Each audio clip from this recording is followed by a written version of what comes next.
Buku misteri dengan nuansa thriller mencekam disertai dengan drama mungkin terdengar biasa ya. Tapi gimana kalau cerita misteri dipadukan dengan nuansa komedi? Pastinya menarik kan ya? Kalau kalian penasaran, tonton video reviewnya sampai selesai ya.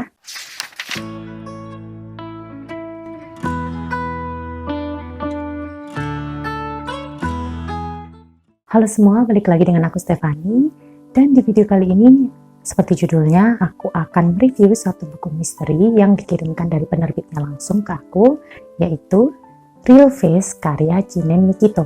Kisah buku ini diceritakan melalui sudut pandang seorang karakter dokter anestesi bernama Asagiri Asuka yang melamar ke sebuah klinik bedah kecantikan milik dokter bedah ternama bernama Hiraki Takayuki.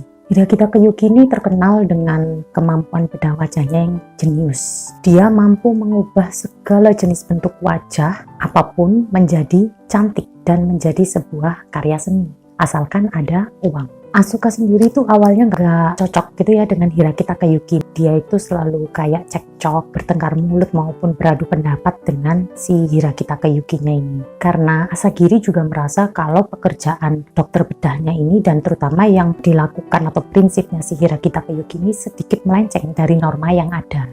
Ditambah lagi dengan kenarsisannya Hiraki Takayuki akan skillnya, dan juga dia itu sering banget mengejek penampilannya Asagiri sebagai perempuan yang kampungan gitu.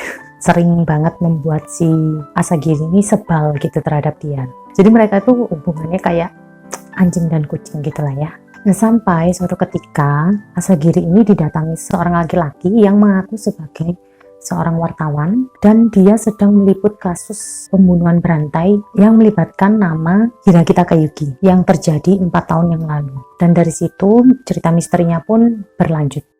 Nah, untuk reviewnya buku ini, pertama itu aku mau mengomentari covernya ya. Jadi covernya ini selalu cantik seperti biasa karena penerbit Harum menggandeng salah satu ilustrator Indonesia yang paling sering, mungkin kalian sering banget ngelihat karya-karyanya, yaitu Pola Melia. Dan menurutku covernya ini sangat menggambarkan isi ceritanya ya. Jadi kalau kalian penasaran, kalian bisa coba baca maksud dari cover ini tuh apa gitu kan ya. Terus aku juga suka banget bahasa terjemahan yang dipakai di sini ya. Jadi bahasa terjemahannya itu enak, mengalir, dan kalian bisa memahaminya dengan gampang. Terus aku juga suka bagaimana si penulis ini mendeskripsikan apa ya, kayak proses bedah plastiknya itu secara teknikal. Jadi benar-benar kayak tekniknya gitu, tapi diceritakannya itu dengan bahasa yang mudah dimengerti tanpa membuat kita itu merasa jijik gitu.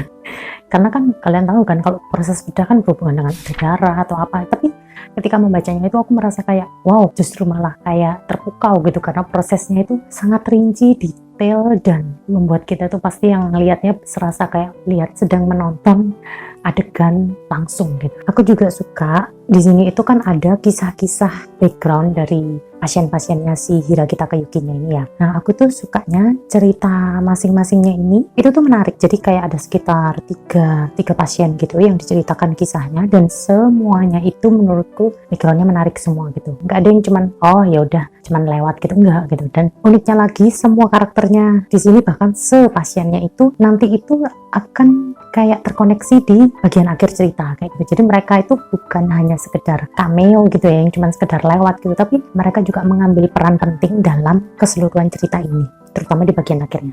Untuk plot twist-nya ya, aku sukanya itu kan dari Japan Lit yang misteri kayak gini, yang terbitannya penerbit Haru, itu selalu ada plot twist-nya yang bikin nampol banget. Jadi plot twist-nya di sini tuh beneran bikin aku blongo gitu loh, karena aku tuh sudah kayak berusaha waspada dengan aku mencurigai semua karakter gitu, tapi ternyata ada satu karakter yang bikin aku terlewat. Jadinya itu membuat aku kayak salah nebak. Yang aku pikir itu dia baik, ternyata siapa? Yang aku pikir itu dia jahat, ternyata siapa yang jahat, kayak gitu loh. Dan itu seru banget. Sukses bikin aku tertipu kayak di hampir sepertiga sebelum selesai ceritanya gitu. Tapi itu nggak mengurangi keseruan ceritanya gitu. Dan meskipun kelihatannya tebal gitu, tapi kalian akan semakin menikmatinya gitu. Terus kan aku juga mention ya di depan kalau buku ini itu genrenya misteri, thriller, dan komedi gitu, karena memang setiap adegannya ataupun setiap dialog-dialog terutama antara si Hiraki Takayuki, si Asagiri Asuka, dan juga siapa ya, Sanae kalau nggak sama-sama, meskipun kayak kucing-kucingan gitu ya, kayak nggak akur gitu, tapi dialognya tuh selalu kayak mereka saling kayak gemes aja ngelihat interaksinya mereka gitu. Terus kekurangan buku ini kurang srek aja sih, rasanya cuma di aku, karena kalau aku lihat di pembaca lain itu mereka oke-oke aja gitu. Yang menurutku kurang srek itu justru di bagian humornya gitu loh. Aku merasa nggak klik aja, kayak nggak dapet gitu jokes dari setiap interaksinya mereka. Jadi kayak aku merasa biasa aja, kayak flat aja gitu loh dengan gurauannya atau sindiran-sindirannya kedua orang karakternya itu gitu loh. Terus aku juga merasa kayak ya meskipun karakter-karakter sampingannya itu nggak cuman sekedar karakter lewat itu ya, terutama yang pasien-pasien itu, cuman aku merasa kalau sebenarnya cerita ini tuh masih bisa dimampatkan lagi gitu, kayak diperpendek aja gitu, nggak perlu sepanjang dan setebal ini jadi ceritanya gitu, karena tanpa sebanyak itu pun itu nggak akan mengurangi esensi ceritanya gitu, menurut aku sih seperti itu.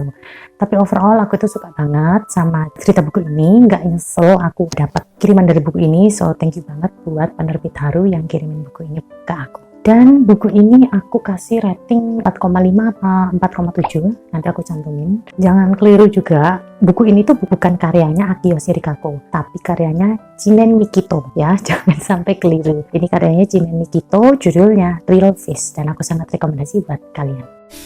Oke, sekian dulu video dari aku, reviewnya. Maaf kalau mungkin agak kurang jelas, tapi semoga penjelasanku ini tersampaikan dengan baik dan kalian paham maksudku. Kalau kalian suka dengan video ini, jangan lupa untuk klik like dan juga subscribe. I'll see you next time. Thanks for watching and bye-bye.